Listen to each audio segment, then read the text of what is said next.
तो बच्चों now come to the next topic of chapter 2, Hindu undivided family. यानी हमने एक तरह का बिजनेस पढ़ा था, क्या था आपसे पहले? Sole proprietorship. एक और टाइप ऑफ बिजनेस पढ़ते हैं जो होता है हिंदू अनडिवाइडेड फैमिली। कौन रन करता है इसको? रन बाय हिंदू सक्सेशन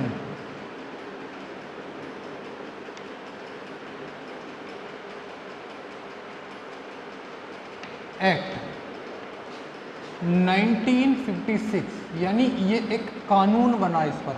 मैंने बताया ना इससे पहले टॉपिक में कि उस पर कोई कानून नहीं बना। अब जो भी पढ़ेंगे सब पर एक लॉ बना हुआ होगा, ठीक है? क्या है ये? हिंदू सक्सेशन एक्ट 1956, है ना?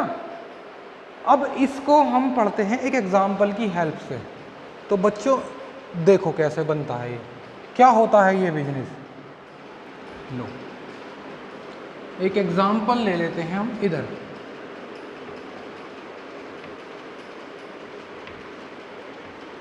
ये लोग मिस्टर ए, एक व्यक्ति है मिस्टर ए, इसका एक बिजनेस है।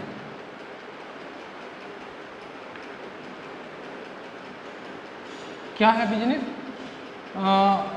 मान लेते हैं एक जनरल स्टोर की दुकान है।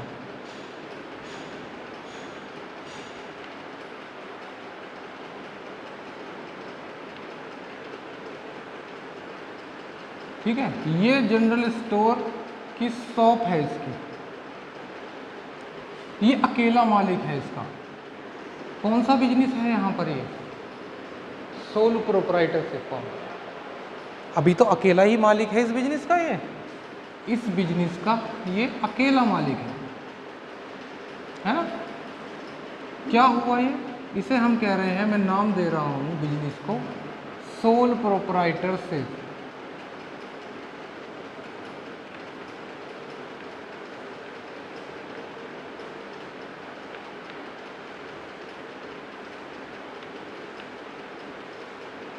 ठीक है, लेकिन यहां तक तो सोल प्रोप्राइटरशिप है आज की डेट में। लेकिन आज के बाद क्या होगा? whenever when Mr. A become the married, have two son, Mr. B, Mr. C, और इससे ज़्यादा भी हो सकते हैं। कम से कम एक से ज़्यादा तो जरूर चाहिए, एक नहीं दो। अगर एक ही हुआ, मान लो इसका सिर्फ एक ही सन है मिस्टर सी, अब इसकी डेथ हो गई तो अब ये मालिक बन गया, तो अभी भी तो एक ही मालिक है। तो क्या है? अभी भी ये सोल प्रोप्राइटर है। लेकिन मैं इस कंडीशन को छोड़कर बात कर रहा हूं। यहां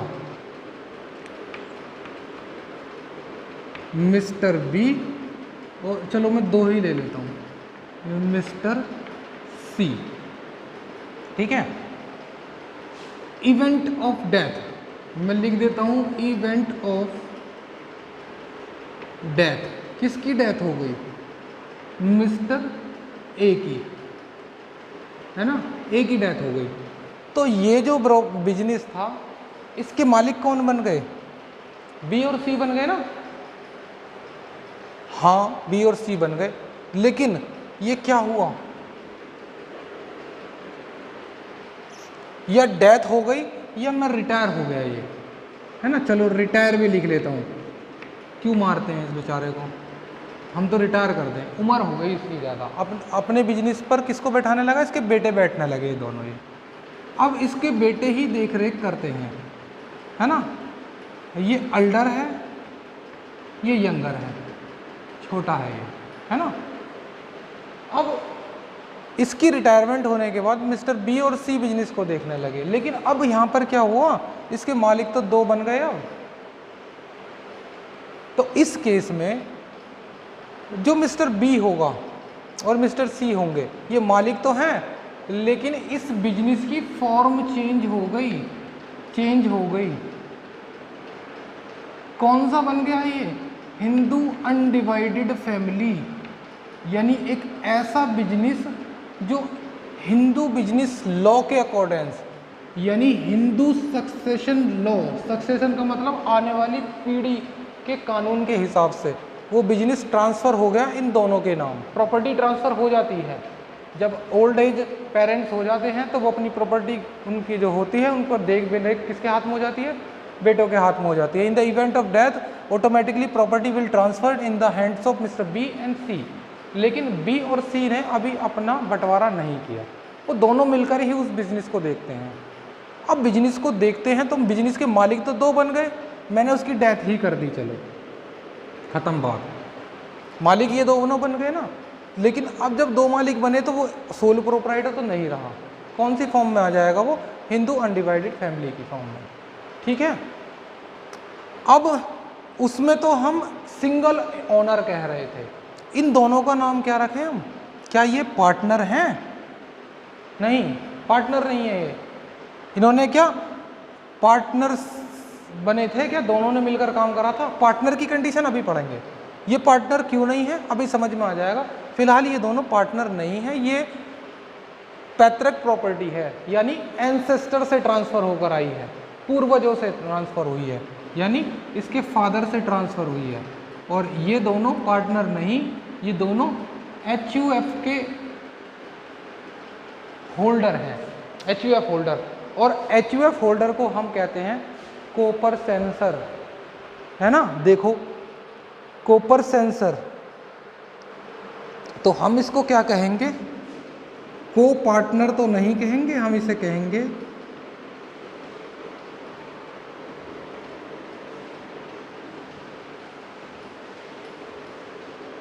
ये भी कोपर सेंसर कहलाया जाएगा और ये भी।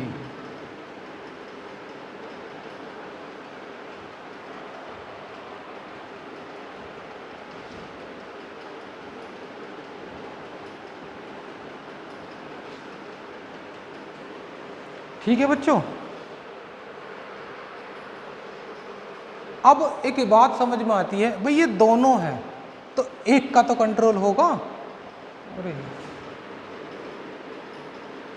कोपर सेंसर है ना। बड़ा कौन है, जो बड़ा व्यक्ति है उसको हम कहेंगे कर्ता, यानी इस पर बिजनेस पर जो कंट्रोल होगा, मालिक तो ये दोनों हैं, यानी कंट्रोल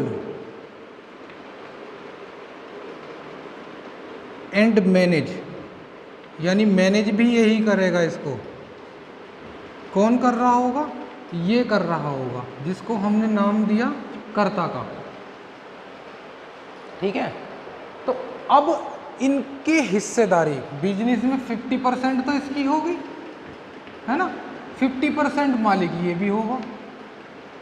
लेकिन हम मालिक का नाम क्या रख दिया इसमें HUF में, कोपर सेंसर, तो कोपर सेंसर ही हम यहाँ पर कह रहे हैं और कोपर सेंसर भी यहाँ पर ही कह रहे हैं। हिस्सेदारी दोनों की बराबर है, लेकिन इसके बिजनेस के जो डिसीजन लेगा और उसको मैनेज जो करेगा वो कौन करेगा, जो बड़ा होगा वो करेगा। ठीक है, ये जो हिस्सेदारी आई वो बाय बर्थ आई, यानी उसके पैदा होते ही उसके 50% की हिस्सेदारी आ गई। मान लो एक और पैदा हो जाता है मिस्टर जेड, है ना, एक और पैदा हो गया, ये 3 भाई हो गए, तो अब कितनी हो गई, 1/3 हो गई हिस्सेदारी, 1/3 इसकी 1/3 इसकी। यानी हिस्सेदारी कैसे बनकर आती है, ये जो बनकर आती है, ये जो केसेस आते हैं, ये इवेंट ऑफ बर्थ है, ये है ना, इवेंट ऑफ बर्थ।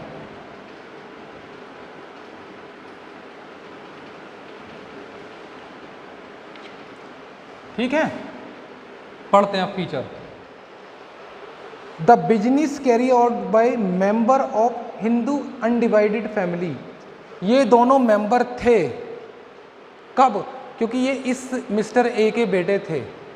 जब मिस्टर ए इसे चला रहा था तो ये सोल प्रोप्राइटरशिप था। इसके बाद ये मेंबर जो थे पहले से ही बाय बर्थ, पैदा होते ही ये मेंबर बन गए और इनको क्या मिल गया? राइट मिल गया मेंबर बनने का पैदा होते के साथ ही, है ना। यानी अगर मिस्टर जेड 5 साल का है या 1 साल का है तो भी अधिकार होगा। हाँ, 1 साल का होगा तो भी अधिकार होगा। तो ये बिजनेस कैसे करेगा? करेगा ना। मिस्टर बी इनमें सबसे बड़ा है, उसको कंट्रोल और मैनेज करने का अधिकार है। नहीं कर पाएगा लेकिन हिस्सेदारी बराबर लेता रहेगा ये, ठीक है। The kind of business is not governed bye industrial और कंपनी एक्ट। यानी इस पर ना तो कोई इंडस्ट्री का कानून लगता है ना ही कोई कंपनी का कानून लगता है। लेकिन कानून कौन सा लगता है? हिंदू सक्सेशन एक्ट, यानी हिंदू लॉ, जिसको हम हिंदू लॉ भी कहते हैं, ठीक है, वो इस पर लागू होता है। क्या होना जरूरी है? कम से कम 2 मेंबर। मैंने बताया कि अगर मिस्टर ए का एक ही बेटा है तो वो तो कंटिन्यू रहेगा सोल प्रोप्राइटरशिप की केसेस में, लेकिन एक से ज़्यादा होने जरूरी हैं बेटे, तभी बातें बनती हैं। दूसरा, प्रॉपर्टी एंसेस्टर से आ रही हो। ये मिस्टर ए कौन है?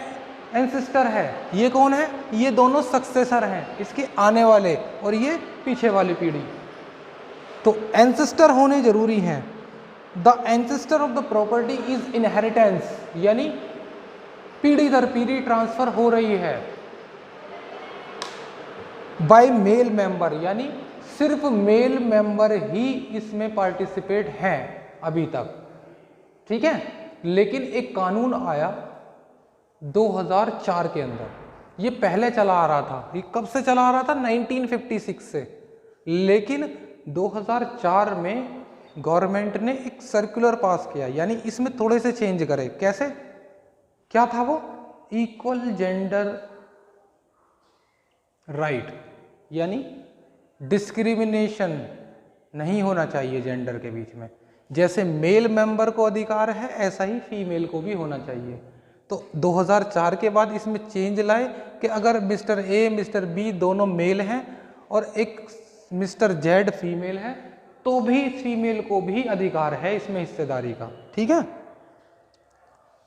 देखो फॉर्मेशन कैसे होता है, पहले पढ़ते हैं फीचर। अच्छा आगे बढ़ो। The ancestor property is inheritance by male member of Hindu undivided, यानी अभी तक हम मेल की बातें कर रहे हैं, 2004 तक नहीं पहुंचे हैं। The member who share the ancestral property, यानी जो पूर्वजों से प्रॉपर्टी मिली है उसको बांट रहे हैं। ये दोनों इसी को ही तो बांट रहे हैं। Get the share in the profit of joint Hindu family business are known as coparceners, यानी वो व्यक्ति जो इस प्रॉपर्टी को शेयर करते हैं उसको कहा जाता है कोपरसेनर्स, है ना। फॉर्मेशन अब पढ़ते हैं फीचर्स के बारे में। Of joint Hindu family business there should be at least 2 member, यानी कम से कम 2 मेंबर होने चाहिए इन अ फैमिली। और ancestral property is to be inherited by them, यानी जो पूर्वजों की प्रॉपर्टी है वो उनको मिली हो, उसका वो बंटवारा कर रहे हों, यानी उसको मिलकर चला रहे हों। बांट नहीं लिया उन्होंने, बांट लेते तो अलग बात होती, अकेले अकेले मालिक हो जाते आधे आधी प्रॉपर्टी के, लेकिन अभी वो दोनों मिलकर चला रहे हैं। Business does not require any agreement, यानी उनके एग्रीमेंट की कोई हमें रिटन एग्रीमेंट नहीं करना, वो तो पैदा होते ही इनके बीच में हो गया, है ना, मेंबर्स के बीच में। Birth is governed bye Hindu succession act. देखो जिम्मेदारियां किसकी हैं? सोल प्रोप्राइटरशिप में तो एक मालिक था, उसकी थी जिम्मेदारी, अगर लॉस हो गया तो सब कुछ वो लेकर आएगा, अपने घर बेच कर लाए कहीं से भी लाए। लेकिन यहाँ पर सिर्फ इस बड़े वाले की, जो कंट्रोल करता है और मैनेज करता है, यानी कंट्रोल और मैनेज करने का अधिकार सिर्फ इसके पास है, उनके पास नहीं है। वो सिर्फ हिस्सेदारी करेंगे, उसके बेस डिसीजन जो लेगा बिजनेस के बारे में कौन लेगा? मिस्टर बी, क्योंकि ये बड़ा है इनमें। All other member of the joint Hindu family business is limited up to their share, यानी उनकी हिस्सेदारी कितनी है? सिर्फ 50% जितना इनका हिस्सा है बिजनेस में। अगर बिजनेस डूब गया तो सिर्फ इनका बिजनेस ही डूबेगा, अपनी जेब से ये कुछ नहीं देंगे, लेकिन ये अपनी जेब से भी लेकर आएगा, घर से लेकर आएगा अगर लॉस हो जाता है तो। कंट्रोल पढ़ लें, कौन करता है कंट्रोल? करता। और माइनर यानी छोटा बच्चा मेंबर हो सकता है, हाँ वो तो पैदा होते ही मेंबर बन जाता है, क्योंकि जैसे ही इसने बर्थ किया इसको राइट मिल गया इस बिजनेस में पार्टिसिपेट करने का, काम खत्म। अब पढ़ते हैं note, gender equality in the joint Hindu family on December 2004 A bill was pass in a parliament in the amend of Hindu succession act, यानी हिंदू सक्सेशन एक्ट में एक चेंज करा गया 2004 में, क्या कि जैसे इन मेल मेंबरों को अधिकार दिए गए हैं फीमेल को भी दिया जाए, ठीक है। तो प्रॉपर्टी में, बिजनेस में उतना ही अधिकार मेल का है, उतना ही अधिकार फीमेल का है, as per the Hindu undivided family, काम खत्म, ठीक है। ये हमारे HUF की बातें थी, ठीक है बेटा। अब मैं यहां पर बात करता हूं, ये लो इसको डिवाइड कर दिया, खत्म बात। क्या करते हैं बातें, पार्टनरशिप एक्ट,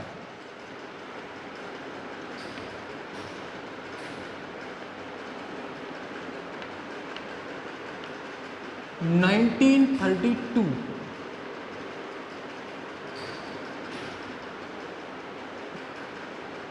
क्या कि हम पार्टनरशिप बिजनेस की बात कर रहे हैं कि पार्टनरशिप कैसे बनाई जाती है, ठीक है। ये तो थी हमारी HUF की बातें, यानी हिंदू अनडिवाइडेड फैमिली की बातें।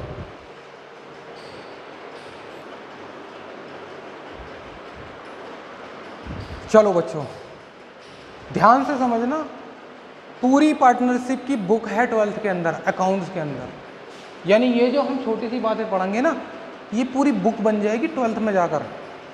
यानी अभी तो हमें ये बेसिक सी चीज़ें हैं, 12th के अकाउंटेंसी के अंदर पूरी बुक हमें इसके बारे में पढ़नी है, ठीक है। देखो एक मिस्टर ए, कौन है ये, बड़ा ही टैलेंटेड व्यक्ति है, इसने MBA की, मैनेजमेंट ऑफ बिजनेस, है ना, बहुत अच्छा टेक्निकल व्यक्ति है, पढ़ा लिखा, MBA क्वालिफाइड किया हुआ है। एक मिस्टर B है जो कौन है, थम्स अप है, बिल्कुल, है ना। थम्स अप का मतलब ये है ना, क्या है मतलब इसका, बिल्कुल पढ़ा लिखा नहीं है, लेकिन पैसा बहुत है, पैसा बहुत है ना, बहुत पैसा है इसके पास में, मनी लैंडर या वर्थलेस, वर्दी मैन,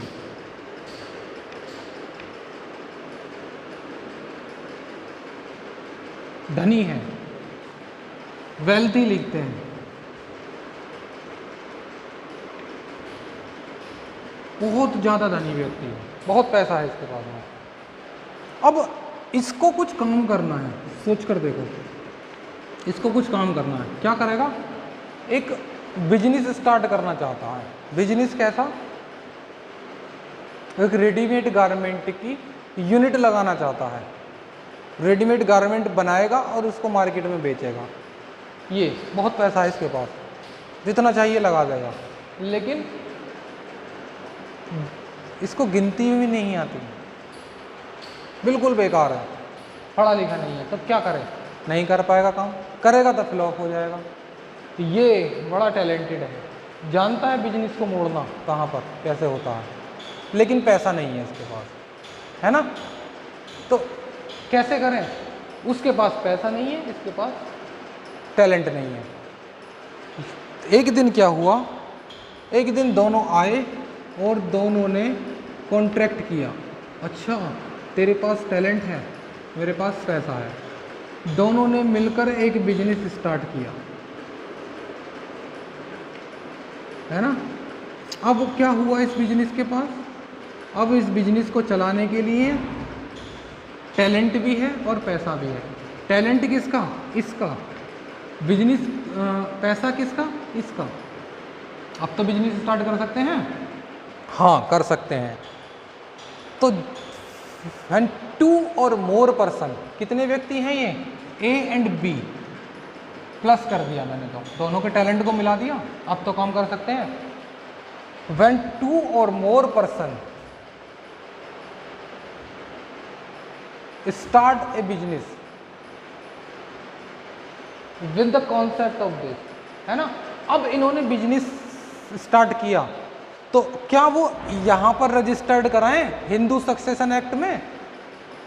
नहीं, क्योंकि हिंदू सक्सेशन एक्ट में इन दोनों के बीच में कोई एग्रीमेंट नहीं था। ये तो पैदा होते ही इनके बीच में एग्रीमेंट हो गया था, यानी प्रॉपर्टी ट्रांसफर हुई यहाँ से, इसके पास से, यहाँ से दोनों को मिली, लेकिन यहाँ तो इन्होंने खुद बिजनेस स्टार्ट किया है। तो दोनों ने बिजनेस स्टार्ट किया और उस बिजनेस को रजिस्टर्ड कराया, यानी बिजनेस को क्या कराया? रजिस्टर्ड कराया। किस कानून में जाकर? ये लो, रजिस्टर्ड करा लिया अंडर द एक्ट। कौन सा एक्ट? पार्टनरशिप एक्ट, यानी इस कानून के तहत ये बिजनेस को रजिस्टर्ड कराना चाहते हैं। अब जब रजिस्टर्ड इस बिजनेस के अकॉर्डिंग करा, लॉ के अकॉर्डिंग, तो फिर बातें भी इसकी ही माननी है, ठीक है। देखो क्या कहते हैं, partnership is the association. Definition पढ़ते हैं, सबसे पहले एक्ट की डेफिनेशन पढ़ो। Partnership is the relation between 2 or more person who had agree to share the profit, यानी 2 या 2 से अधिक व्यक्ति, कम से कम तो 2 होंगे, अकेला तो काम कर ही नहीं सकता। अकेला होगा तो सोल प्रोप्राइटरशिप, है ना। 2 या 2 से अधिक व्यक्ति काम करेंगे। रिलेशन है, यानी रिलेशन का मतलब एग्रीमेंट है दोनों के बीच में, ये रिलेशन ही तो हुआ था। एक रिलेशन बाय बर्थ बनता है, कौन सा वाला? बिजनेस रिलेशन, ये बाय बर्थ था। कौन सा रिलेशन बना था? HUF। एक रिलेशन नॉन बिजनेस का होता है, जैसे माता पिताओं का, बहन भाई का रिलेशन होता ना, बाय बर्थ बन जाता। हम उस रिलेशन की बात नहीं हो रहा, हम बिजनेस रिलेशन की बात कर रहे हैं। तो एक रिलेशन बाय बर्थ बना, बिजनेस रिलेशन, तो हम आए यहाँ पर। एक रिलेशन बाय बर्थ नहीं बना, हमने किया एग्रीमेंट, दैट इज इस एक्ट में जाने के लिए, पार्टनरशिप एक्ट, ठीक है। तो क्या है? Who had agree to jointly, यानी दोनों मिलकर काम करना शुरू हुए। To share the profit of the business, यानी किस लिए? कि बिजनेस करेंगे, उससे प्रॉफिट शेयर करेंगे। अच्छा, लॉस नहीं करेंगे? लॉस भी करेंगे। इस प्रॉफिट का मतलब क्या है? देखो येलो ब्लॉक में दिया हुआ है, मैं इस डेफिनेशंस की बात कर रहा हूँ। द इंडियन पार्टनरशिप एक्ट 1932, इसमें जो डेफिनेशन लिखी हुई है, दिख रही है ना। तो who agree to share the profit of the business, profit means loss भी है ना।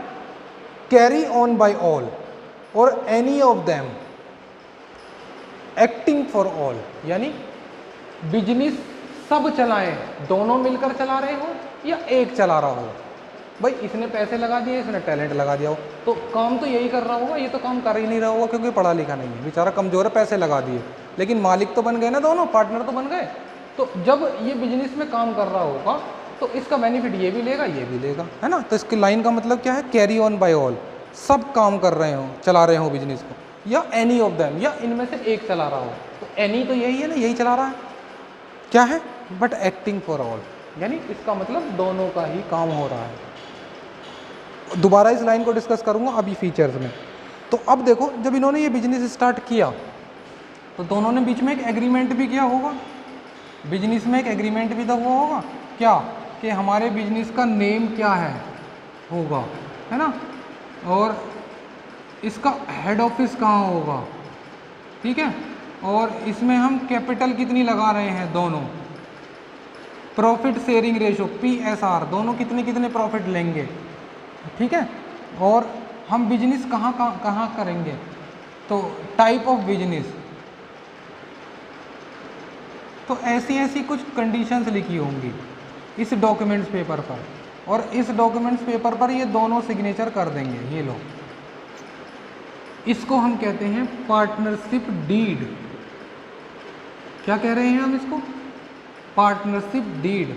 means an written documents paper which contained all conditions of agreement between the partner, यानी दोनों पार्टनरों के बीच में जो भी कंडीशन रिटन फॉर्म में एग्रीड हुई हो, इनके बीच में जो भी एग्रीमेंट हुआ था वो भी रिटन में, उस पेपर को हम क्या कह रहे हैं? डीड, पार्टनरशिप डीड कह रहे हैं।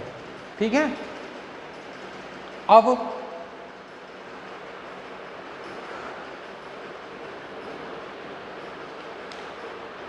Feature of partnership, feature of partnership पर आते हैं। तो फीचर कौन कौन से हैं? इसका फॉर्मेशन कैसे होता है? एक्ट के द्वारा। The partnership form business is govern by the Indian partnership act, it come to in existence by the legal agreement, कानूनी एग्रीमेंट हो रहा है दोनों के बीच में, बिटवीन द पार्टनर्स, इन दोनों पार्टनर्स के बीच में। यहाँ कैसे हो रहा था? यहाँ थोड़ी ना था ये, यहाँ कंडीशन अलग है, यहाँ कंडीशन अलग है, दोनों को कंपेयर करना ही नहीं। क्या है ये?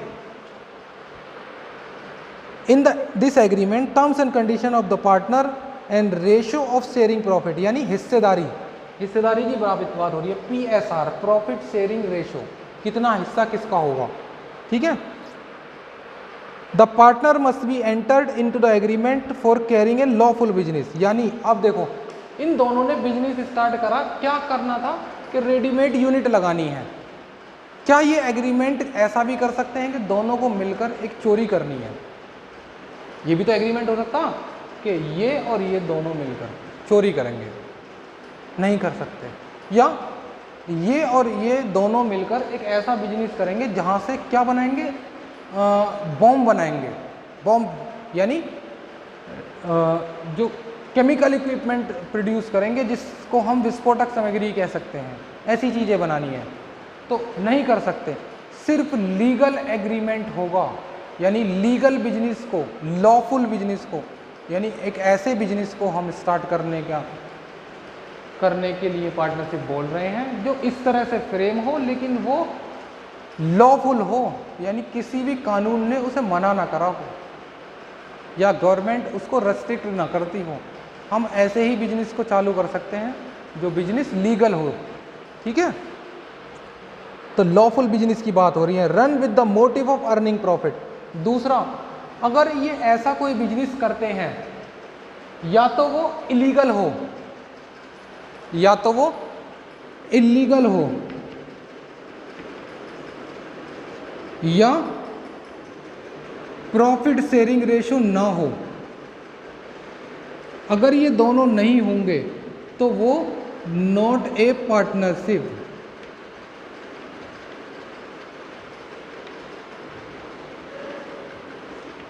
अब फिर वो पार्टनरशिप नहीं हो सकती। यानी अगर इन्होंने एक ऐसा बिजनेस करा कि हमको लोगों की हेल्प करनी है, दोनों मिलकर काम करेंगे, तो उसमें कोई प्रॉफिट थोड़ी कम रहा है। यानी कुछ ऐसा काम करा, एक ऐसी ऑर्गेनाइजेशन यूनिट लगाई जिसका मोटिव ही प्रॉफिट कमाना नहीं है, लोगों को स्पोर्ट्स सिखाना है, दोनों ने काम शुरू कर दिया, स्पोर्ट्स सिखाएंगे, कुछ नहीं लेंगे, तो कोई प्रॉफिट कमाया नहीं, तो हम उसको पार्टनरशिप नहीं कह सकते। पार्टनरशिप के लिए प्रॉफिट शेयरिंग रेशियो होना जरूरी है, लॉफुल बिजनेस होना जरूरी है, 2 या 2 से अधिक व्यक्ति होने जरूरी है। ठीक है। लायबिलिटी कैसी होती हैं? तो लायबिलिटी भी अनलिमिटेड होती है। यहाँ पर अनलिमिटेड लायबिलिटी किसकी थी? सिर्फ कर्ता की थी। अगर बिजनेस बिल्कुल डूब जाए तो कौन लेकर आएगा घर से पैसे? Mister B. सोल प्रोप्राइटरशिप में तो एक ही मालिक था, वही लेकर आएगा, लेकिन यहाँ पर ये भी लेकर आएगा, ये भी लेकर आएगा, दोनों, ये दोनों पर्सनल लायबल हैं। तो लायबिलिटी तीनों केसेस में मैंने इंपॉर्टेंट मार्क इसीलिए कराई है, सोल प्रोप्राइटरशिप में अलग थी, यहाँ पर अलग है, यहाँ पर दोनों की है, तो अनलिमिटेड लायबिलिटी है। ठीक है। Partner are individual and collectively liable to pay the back डेब्ट of the firm at the time of losses if the firm assets are not sufficient, यानी फर्म के पास संपत्ति पूरी नहीं है उसका कर्ज लौटाने के लिए, तो पार्टनर अपने घर से लेकर आएंगे फिर। ठीक है। रिस्क बियरिंग यानी प्रॉफिट शेयरिंग रेशियो की बात हो रही है। डिसीजन मेकिंग, सभी पार्टनर डिसीजन लेते हैं, ये भी और इन दोनों के पास अधिकार है। यहाँ किसके पास था? सिर्फ कर्ता के पास में था। कंटिन्यूटी, हाँ देखो बिजनेस कंटिन्यू कब तक रहेगा? जब तक इन दोनों की इच्छा है। अब मानो ये बंद करना चाहता है तो कर सकते हैं, कॉन्सेंट करके बंद कर सकते हैं। जब दोनों रहेंगे तभी तो बिजनेस चलेगा, ठीक है। नंबर ऑफ पार्टनर कितने होते हैं? कम से कम तो 2 होंगे। Maximum number of partner is 200, ठीक है। और सॉरी 100, यानी maximum number of partner is 100 होते हैं। लेकिन फिलहाल जो लिमिट रखी गई है वो है 50। हम इसको एक्सटेंड कितनी कर सकते हैं? 100 तक कर सकते हैं। अगर एक्ट को हम चाहें कि एक्ट से हम अपनी लिमिट बढ़ाना चाहें, इस पार्टनरशिप फॉर्म में कम से कम कितने हो सकते हैं? 2 हो सकते हैं। मैक्सिमम कितने हो सकते हैं? फिलहाल तो 50 हैं, लेकिन जब हम बढ़ाना चाहेंगे तो 50 बढ़ा सकते हैं। कब? एक्ट के हेल्प से, हम अपनी मर्जी से नहीं, विद द हेल्प ऑफ इस पार्टनरशिप एक्ट, ठीक है। The maximum number of the partner of the form a partnership form are 2 and maximum minimum 2 and maximum as per the section 464 of the Company Act 2013 is subject to 100.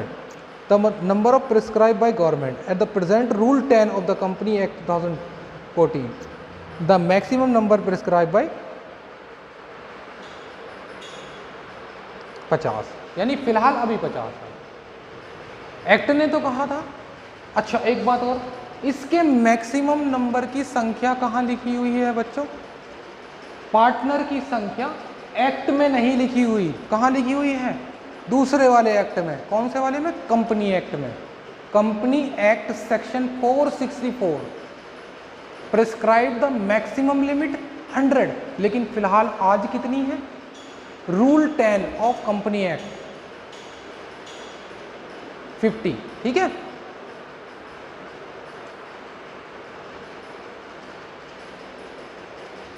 चलो एक word आता है mutual agency, इसको भी important mark करो। तो mutual agency क्या था? डेफिनेशन इसमें लिखा हुआ था business carry on by all और one of them but acting for all. तो म्यूचुअल एजेंसी इसी के लिए ही इंपॉर्टेंट है। देखो म्यूचुअल एजेंसी क्या कहती है कि बिजनेस चाहे ये अकेला चलाए या ये अकेला चलाए। भाई 2 पार्टनर हैं, 10 भी हो सकते हैं। मानो हमने 10 पार्टनर मान लिए, ए बी सी डी, ऐसे ही है ना, 10 है टोटल, 10 पार्टनर हो गए हैं।